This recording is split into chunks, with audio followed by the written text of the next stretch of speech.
आगामी 3 घंटा भुवनेश्वर को येलो वार्निंग काला बैसाखी आगामी 3 घंटा मध्य वर्षा पवन संभावना रही।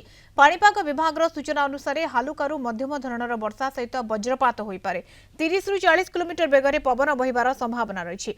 हठात पाणीपाग परिवर्तन हेबारु लोकमानंकु सतर्क रहबा पई परामर्श दिया जायछि। विशेष करिकि वज्रपात समय सुरक्षित स्थान रे रहबा पई सतर्क करिछि पाणीपाग विभाग। भुवनेश्वर रिपोर्टर श्रीधर आचार्य फोनलाइन जोड़ी होती। श्रीधर, ये येलो वार्निंग वर्तमान समय 3 घंटा जारी कर अर्थात आगामी समय वर्षा होगा जाऊँगी वज्रपात काला बैसाखी प्रभाव देखा मिल भुवनेश्वर दिन हम भुवनेश्वर कटक काला बैसाखी प्रभाव देखा मिली। आज जो भाव पाणीपाग विभाग भुवनेश्वर कटक को काला बैसाखी संभावना थी नहीं पूर्वानुमान करें।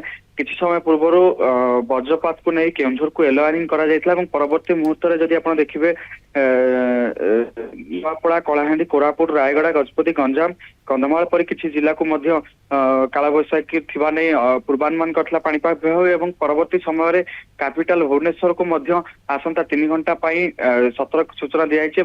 कैपिटल काला बैसाखी प्रभाव देखा मिल 30 ରୁ 40 किलोमीटर बेगर पवन बहिबा अनुमान करिछि पाणीपाग विभाग। या सहित किसी स्थान में वज्रपात हबार पूर्वानुमान करिछि एवं वज्रपात समय सुरक्षित स्थान में रहा पाणीपाग विभाग लोक सतर्क सूचना देछि। किंतु सबुठ बड़ कथा जो देखिए आम कहीपर जो भाव सका पाग रही केउटना केउटी खरा ताती अनुभव होता परवर्ती मुहूर्त जो अपराह हवा को आसूची संध्या हवा को आसूची समय केउटना केउटी पाग परिवर्तन हवा अनुमान करा जाउची। किछि समय किछि समय पूर्वर पूर्वानुमान करिछि पाणीपाग विभाग। किंतु केउटना केउटी आम अनुमान करि पारुछु जे केउटना केउटी पानी रे पागरे केउटना केउटी किछि परिमाण पाग परिवर्तन होउची एवं केउटना केउटी काला बैसाखी जो सतर्क सूचना करा जायछि केउटना केउटी भुवनेश्वर काला बैसाखी प्रभाव पड़ी पारे।